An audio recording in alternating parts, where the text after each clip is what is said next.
So something that I did that I want to check is I changed the setting on the microphone because typically we have it set so that they can only hear what's in front of the microphone, which is good for almost all the time. But since I'm going to be reading something, I wanted to make sure they can also hear me behind the microphone. However, being that it's now picking up from both directions, it could be more noisy as possible. So I'm hoping that folks who are getting on will not only hit that button to spread this live around and let people know we're on, but also let me know how I sound right now from behind the microphone. Is it clear? Is it fuzzy? Do you hear a lot of noise being picked up by the microphone? How does it sound to you? And then you guys give it a little mic test. You go first. Testing 1 2 3. Testing 1 2 3. You're funny, Daddy. Let's just make sure that you can hear everybody and that it's clear. And then we can move on. Okay, it looks like everybody's popping on. Hey guys, you are the first 300, 400 people here. Click that button, spread it around. We want to share some education tonight. Earlier this evening, we went on a live, and Aaron and Anna built this guy. Ta-da. Because if you didn't know, we have a service dog coming soon. Very soon. Super duper soon. And this service dog has been 2 years in the making. It's been a very long, very expensive, arduous process that we are extremely excited that it's finally coming to fruition. And then how many days will we know who the service dog is? You have to clock? Very soon, like less than 4 days. 3 days. It's less than 4 days, 3 days and some hours. That we will find out who service dog is. And we're getting ready. We put up the dog bowl, we put up the kennel crate, we put up all that stuff. However, it was a little overwhelming last live, right, Aaron? Because people were, the whole like comment section was full of people telling us we were doing it wrong. Wrong kennel size, dog should not be kenneled. And some of you were just asking, and that's fine. You know, why is the dog being kenneled if it's a service dog? Totally understand that question. Very valid question. Aaron took some time during the live to kind of explain it to you guys, but we're going to do that again here. But you know, it's the use of the word should that often happens online when people are commenting, that I would encourage people to try and eliminate the word should from their comments with whoever you're talking to. We ran into this problem the other day with people saying that Anna should have donated her hair when she got it cut, which Anna should not do anything that anyone else thinks she should do. Anna should do whatever Anna wants to do when it comes to her hair, her body, her own personal decisions. Definitely give her that autonomy. It is her hair and she gets to make that decision. But as far as the service dog stuff, I just want everyone to understand this dog is not a pet. And I'll say that one more time very clearly. This service dog is not a pet. You cannot apply your personal experience with your pet to our experience with this service dog. We are beholden to the organization that has bred, raised, and trained this dog for Anna. We have to follow their rules, their regulations at all times. They delegate what we can use, what we can do, what we can feed, etc., etc., etc.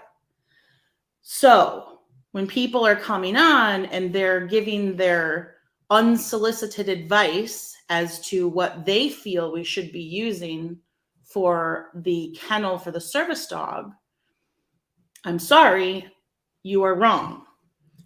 And I think Aaron should probably explain, because he knows even better than I do, why. And that for you was, you were very upset after the live? I was. First of all, how you want to raise your dog, that's up to you. As long as you're not hurting your dog, I have no problem with how you want to deal with your dog.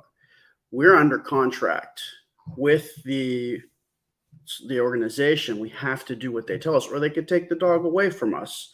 And my whole angle with the crates is, I think all dogs should be crate trained. And I'm not saying, you shove the dog in there and then just let it go. No, you have to condition your dog.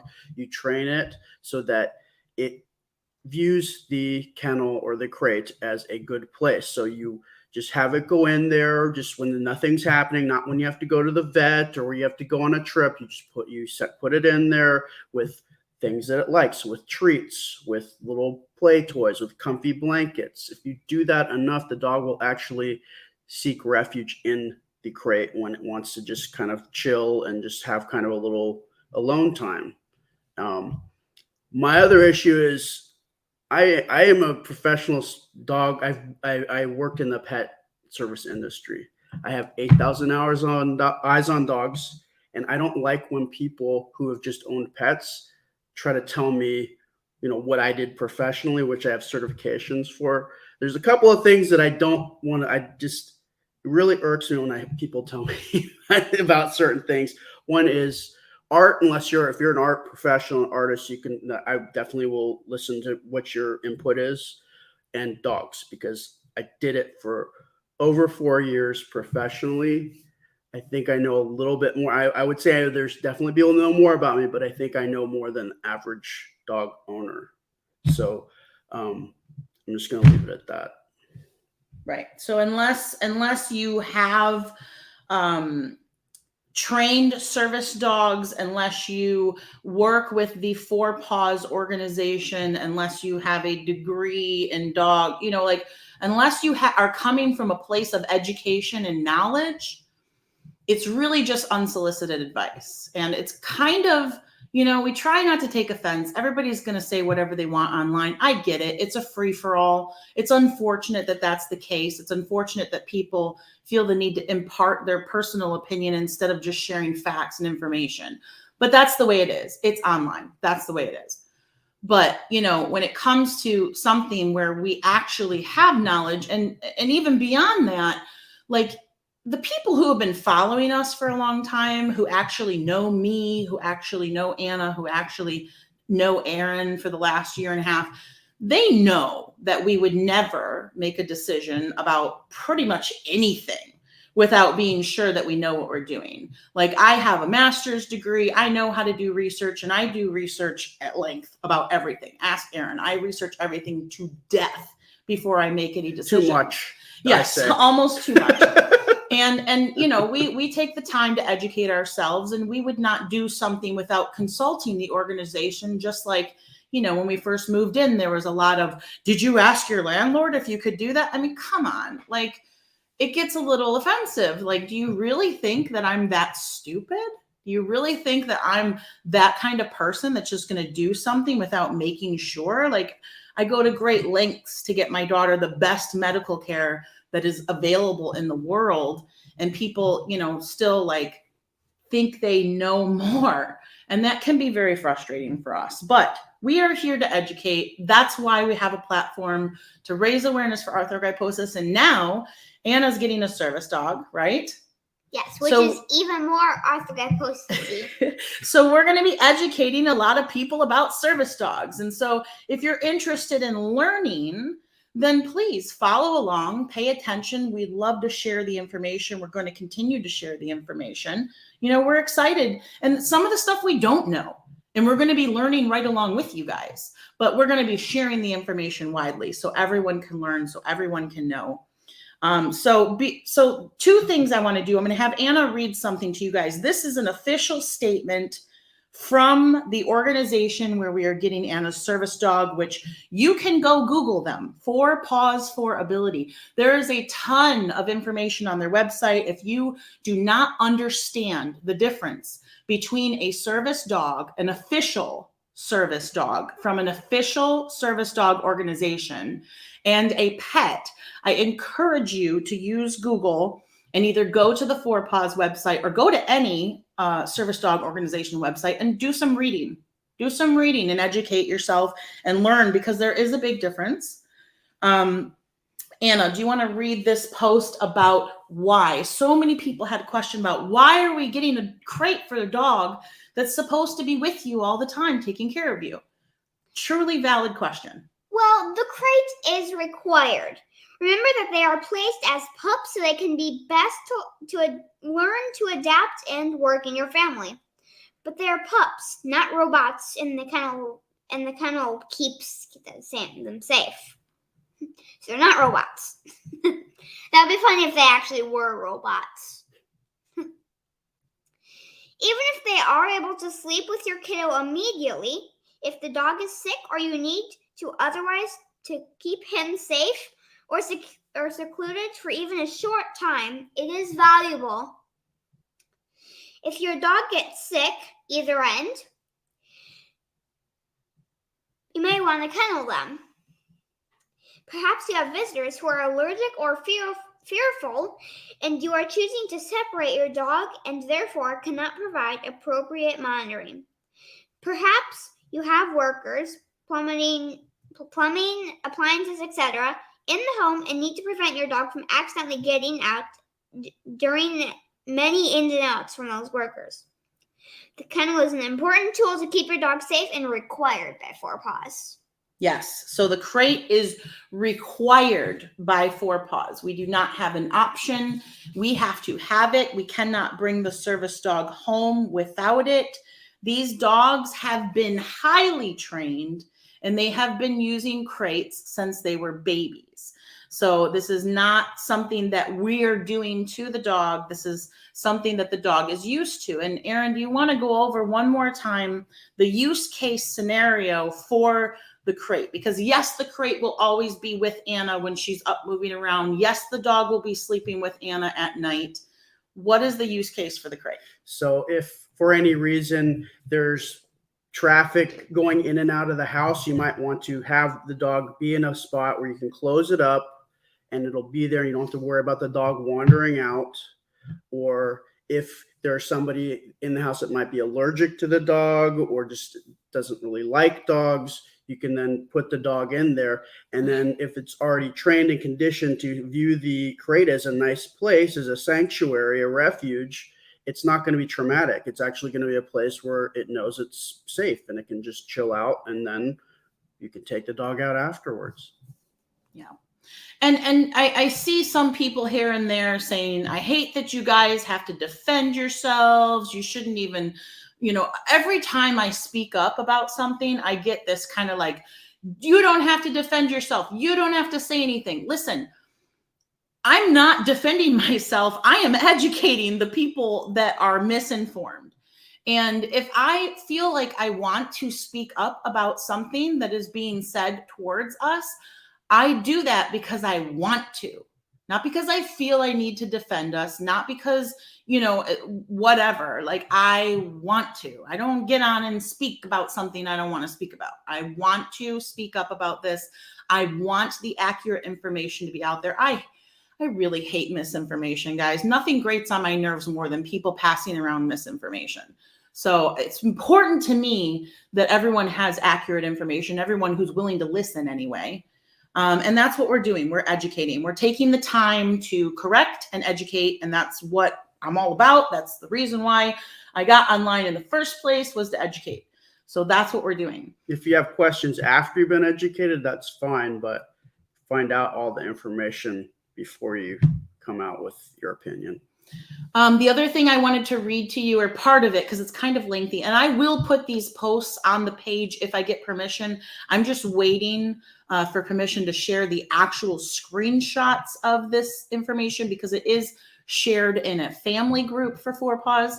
But this post, rather lengthy, I'll try to paraphrase. The crate is for safety, but what crate? This question gets very confusing. All companies seem to have different sizes and names for their sizes. A large might be the same as an extra large from company to company.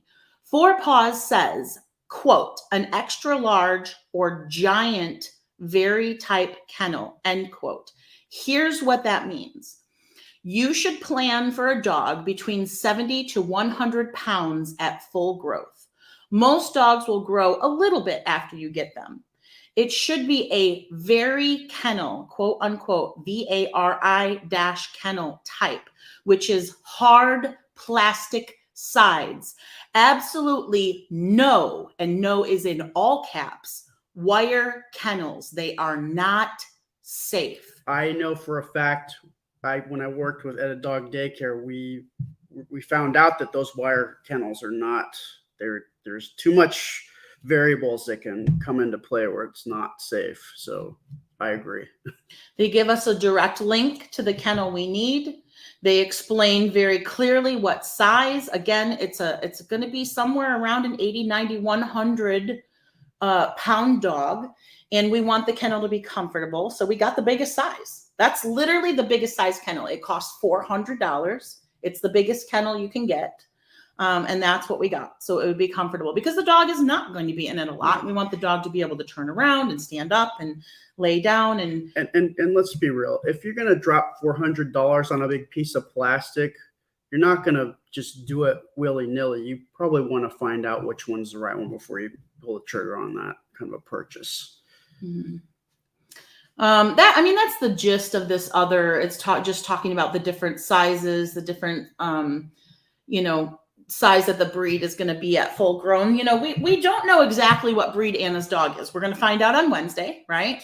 That's what the big event is. That's what we hope everyone's going to tune in for Wednesday evening to find out who Anna's dog is. And then we had some questions earlier. So I'll tell you again what we're going to find out on Wednesday. We are going to find out if the dog is male or female. Yay! We are going to find out what exact breed mix the dog is. We know they work with Goldens. We know they work with Labrador Retrievers. We know they breed Newfie into that. It could be any variation of those three breeds, but it will only be a variation of those 2 or 3 breeds. It will not be a small dog. It will not be a different type of large dog. It will either be a Golden, a Lab, a Golden Newfie, a Lab Newfie, a Golden Lab Newfie, or some Golden Lab, some mix of those 3 things.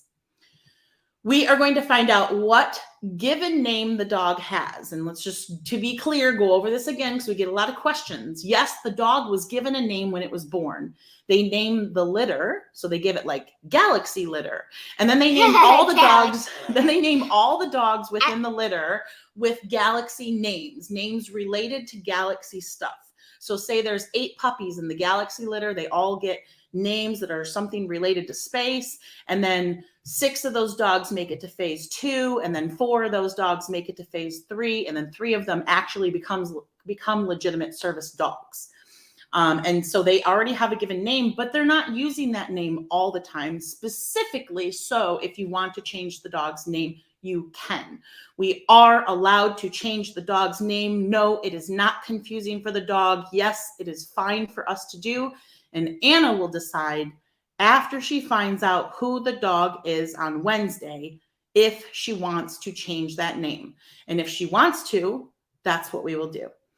We'll also find out what the dog looks like. We're going to get an actual picture of the dog. You're going to get to see what color it is, what size it is, how long the hair is. All of that is going to be in the photo.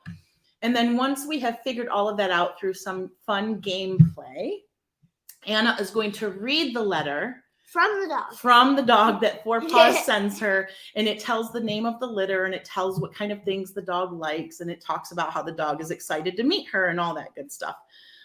So that's what's going to happen on Wednesday. And if you're not signed up for that event, you should go do that because you don't want to miss it. It's going to be so much fun. I'm so excited. And last thing before we go, you got a letter from Four Paws today. Yes, I was surprised too. I opened up the mail and there was a letter from Four Paws. Cute little card. And a doggy on the back. It's got a cute little doggy sticker on the back. Let's see what it says. See? Aww.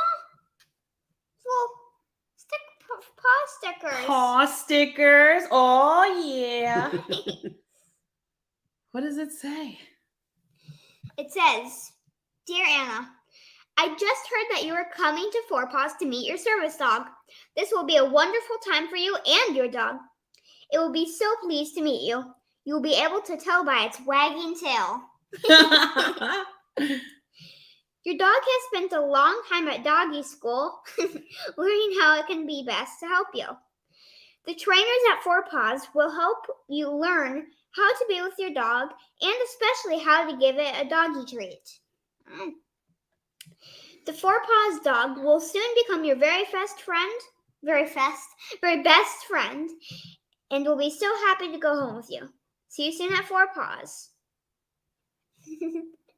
Nice. Are you That's excited? Super, yeah, that's super cool. You're gonna see them soon.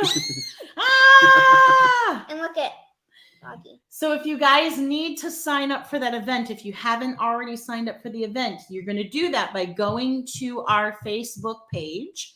If you're already on Facebook, you can see the name of the page right above this video, and you can click right on it. Anywhere you see the name of our page, you can click right on it. That will take you to the main page where you will see a menu.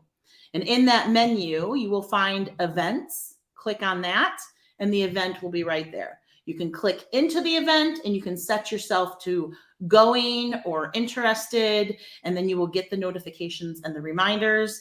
And we will see you on Wednesday at 7 p.m. Eastern time to learn who Anna's dog is. So I hope all of that answers some questions from earlier. I hope that people understand that, you know, this is different than owning a pet, and we're very excited to educate people about it and to share that information. Just, you know, need people to trust that we know what we're doing. We're learning as we go with some things, and we will, you know, we're not going to just do something willy-nilly without making sure that it's the right thing. So, Well, in play life, me and Kathy don't really kind of decide. We just kind of go with the flow. I don't know. all right. Well, let's say goodnight to everybody. We're going to go. We were going to play a game or something, but I think we're just going to take the evening to ourselves and check in with you guys tomorrow. So have a good rest of your Saturday night, and we'll talk to you soon. Okay. Bye.